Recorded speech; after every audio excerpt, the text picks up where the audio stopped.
Where do all of these sentiments come from? They want to express, some sort of eternal dance, an eternal night, eternal love. Why? Do we think, that's just sentiment?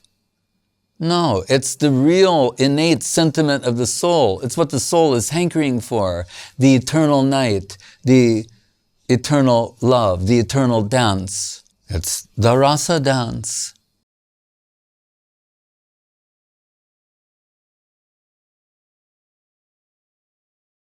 Everybody, theist, agnostic, atheist, Guru Maharaj would say, no one can seriously deny that they don't want to be happy, right? That they're not searching for happiness. Ramante yogino nante sachidananda chidatmani. The yogis, they're experiencing a pleasure that is higher than the sort of pleasure that one experiences in this world from erotic sensual activity. The Brahmanandis, their experience, the pleasure of Brahmananda, 10 million times greater than sensuous pleasure. If you multiply the pleasure of Brahmananda 1,000,000,000,000-fold, it's not equivalent to a drop of the pleasure of Krishna Bhakti. That's a statement from Rupa Goswami. And that will be achieved through freedom for the senses or freedom from the senses. The senses, the mind, the intelligence, according to Guru Maharaj, all shadow representations of the spiritual aspect of the same. So in Bhagavad Gita, we hear Krishna say, Bhumir apo anulo vayu kam mano buddhir evacha ahankara ityame bina prakriti rastadha. Earth, water, fire, air, ether, mind, intelligence, and ego. He said, these are my inferior energy. Then he said, and that's so, mind, intelligence, inferior. And jiva bhuta, apareyam itastvanyam prakritim vidime param.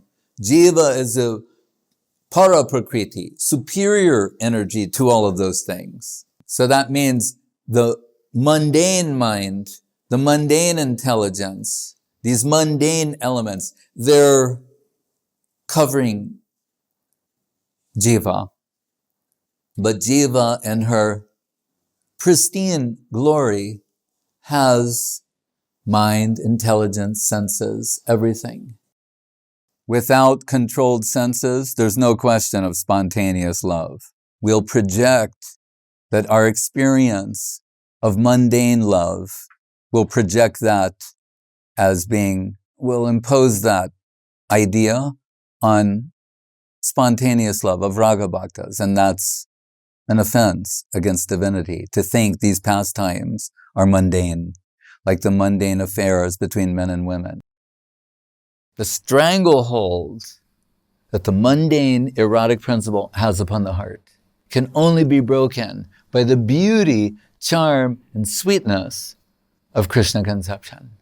And that is very good news for us, that the original cause of everything is ecstasy personified, is loving and affectionate and full of ecstatic happiness, ever expanding, ever increasing happiness.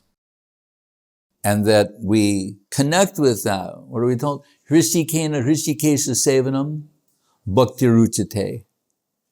By engaging the senses in the service of Krishna. That will awaken their natural serving tendency, so that the mundane aspect gradually vanishes and diminishes and vanishes altogether, and the spiritual golden self comes out. And then from that position, dhira, undisturbed, no sense disturbance. Then when they hear the divine pastimes of Radharani, Krishna, and Braja Gopis, that will awaken spontaneous love, loving sentiments within them. There's a local view, local provincial way of seeing things, and a way of tracing everything to the central conception of the infinite, the ultimate adjustment, the big picture, the vision of the Mahabhagavata, when Leela is factored in. Even the deluding of the jivas is a pastime of Krishna. Someone says, well, why not make another kind of pastime for them, for these jivas, where they don't have to suffer like this? And one of the answers given is, well, look at the other pastimes. They're also suffering. All suffering is due to separation from Krishna. All suffering, whether it's the suffering of the conditioned souls or the anguish of separation experienced in the hearts of the Braja Gopis. The cause of all suffering is separation from Krishna. Yashoda is suffering in separation from Krishna. Braja Gopis are suffering in separation. Pandavas are suffering. There's so much suffering in these different pastimes. That means then we can't carry a stereotype of what is happiness into the spiritual domain. The common stereotype about spiritual culture is that the spiritual person is always smiling and like happy Buddha. Consciousness can feel the full spectral range of emotions: happiness, pleasure, joy, ecstasy, love, affection. But then we have to also acknowledge it also allows me to feel sad or unhappy, pain, suffering. The agony of separation from Krishna is a liberating type suffering. Remember, Krishna consciousness is about the search for Sri Krishna. We wonder why Krishna is not revealing himself to me. I've been chanting here for a long time. Seems like forever. Doesn't he get it? I'm his devotee. I was pretty concentrated there for a little while. 10 million lifetimes of doing the right thing won't give you this. That's amazing. Even the Braja Gopis are searching for Krishna. That brings out the best in them. If this is about achieving the greatest depths of heart and magnitude of heart and intensity, that in separation, a greater depth and magnitude and intensity of heart is achieved than in union. And Gurudev said, even the animals know about union. He said, goats, they understand something about union. He said, but who understands the peculiar joy of separation? Not the animals, certainly. Guru Maharaj liked to quote the poet Shelley. He said, our sweetest songs are those that tell the saddest tales. Heartbreaking love songs. Heartbreaking love stories. Some ladies, for example, were watching heartbreaking love story. Say a little group, they're watching a heartbreaking love story. Crying, see all are crying, some tissues. And some man enters the room seeing them all crying, like, and think, oh, let me put on another movie. Watch something, they're going, no, don't touch it. Why? They're crying and suffering. Their hearts are breaking by watching this, but they can't stop watching. Because it's another type of joy. Deeper than the smiley kind. How to go on in the absence of Krishna. And interestingly, this is the very, very high subject matter of the depths of separation expressed there in the conclusion of Shikshastakam, the conclusion of Chaitanya Charitamrita, very, very high and deep things.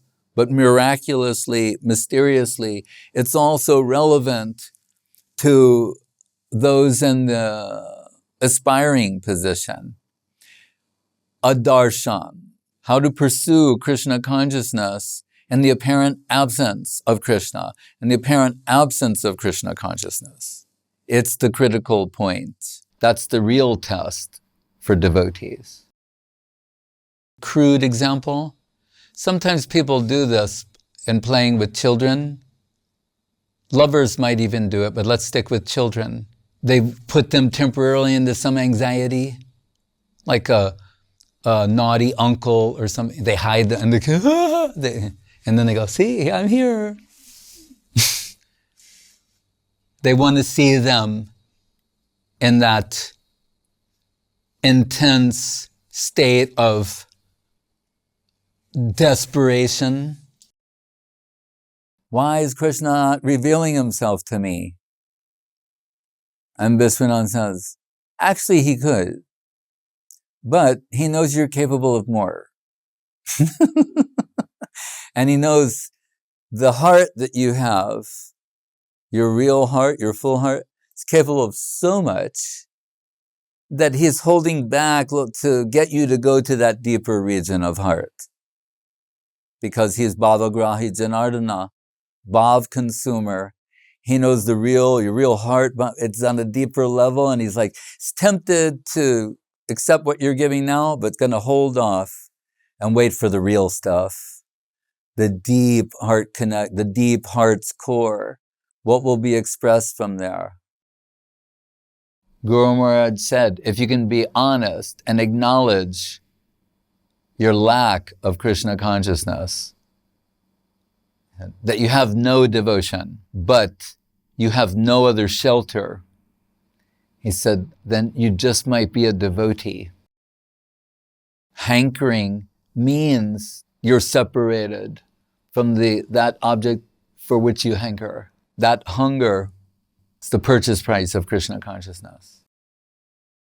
So when Krishna, he gets this inspiration to enjoy in a particular way, the Yogamaya and Baladev, they're casting and scripting Krishna Leela. Casting means selecting who will participate in these pastimes. So he's saying when Yogamaya and Baladev getting the indication that Krishna is to enjoy in this way, they round up these gopis and they say, these are qualified to participate now. This one maybe next time. This one a little bit longer. Saying just like, and we've done it with either mangoes or other fruits. You put them in a place where they can get heat and light and achieve maturity or fully ripen. So what is the equivalent of that? The parallel is separation, the fire, the heat of separation. So some cannot go. We're told everything is significant. So it says, Krishna sounds his flute, they start going. Some, we're told, they're going so fast, half-dressed, one earring, things on the wrong side, they're running to Krishna. You can imagine, if after millions of lifetimes and pursuing Krishna consciousness, you get this call to, this is going to be your first encounter with Krishna, you might be a little besides yourself. So anyway, they're going, but then we're told, and some, they're pulling babies off their breasts, the ovens are burning, their husbands and fathers are trying to stop, but some are stopped. That's also hard to accommodate. You mean after millions and millions of lifetimes, finally the call comes for this type of seva, and you can't go? So what does that do to them? That puts them into a deep condition of separation. It generates the fire and heat of separation, and it's the arrangement of Yogamaya because they, for some reason, they weren't 100% qualified at that point. So by getting the call and not being able to go, the fire and heat of separation will bring them to the mature condition, and they'll go at another time. So the heart will be drawn into that plane by affection's force. Sri Krishna Karshini Chasa. This whole big build-up in the Bhagavatam to the Rasa Leela, and no sooner does it begin than it's stops. Why? It's just starting, and then Krishna is gone, searching for Radharani. Everything stopped. And then you would think, if you know something about Gaudiya ontology, then you could say, oh wait, later we hear, one Krishna for every two gopis, or feeling that one Krishna for every go through Prakash, Vilas, expansions. Why didn't he just expand himself for everybody and then go run after Radharani? He could do that too, but that's not what he does. Right? They're plunged into an ocean of separation. How heartbreaking. You've made it to the Rasa Leela and now it stopped before it started. It starts and Krishna's gone.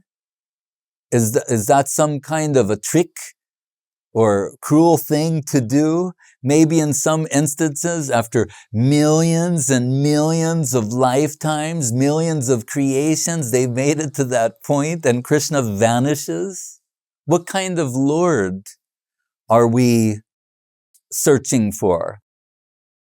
When someone's before you, you see them, they're not so much in your heart and mind. Right? You're looking at their form, seeing, but in their absence, they're fully present in your heart and mind. And what Srila Guru Maharaj coined, the original phrase, union and separation. In separation, there can also be union. This is the mystery of Krishna consciousness. It's the mystery of the pastimes of Krishna. It's the mystery of Krishna culture, is that the greatest substance of Krishna consciousness will be mind and separation. If what makes Krishna happy, breaking my heart, then that's my happiness. So how will we understand what is spiritual? Kaviraj Goswami says, Bahye bichajalahoy, bitore anandamoy, Krishna premar adbhuta charit. The adbhuta charit, or astonishingly wonderful characteristic of Krishna prem, is that externally it appears like one is suffering like anything, while internally they're relishing some sort of ecstatic joy.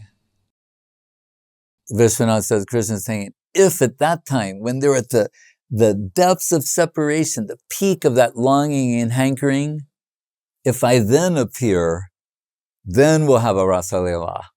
That's what he's thinking. People say, well, these are very high things. Oh, yeah, right. The very high thing is called Krishna consciousness. It's a very high thing. It's the most high thing. It's the greatest type of happiness.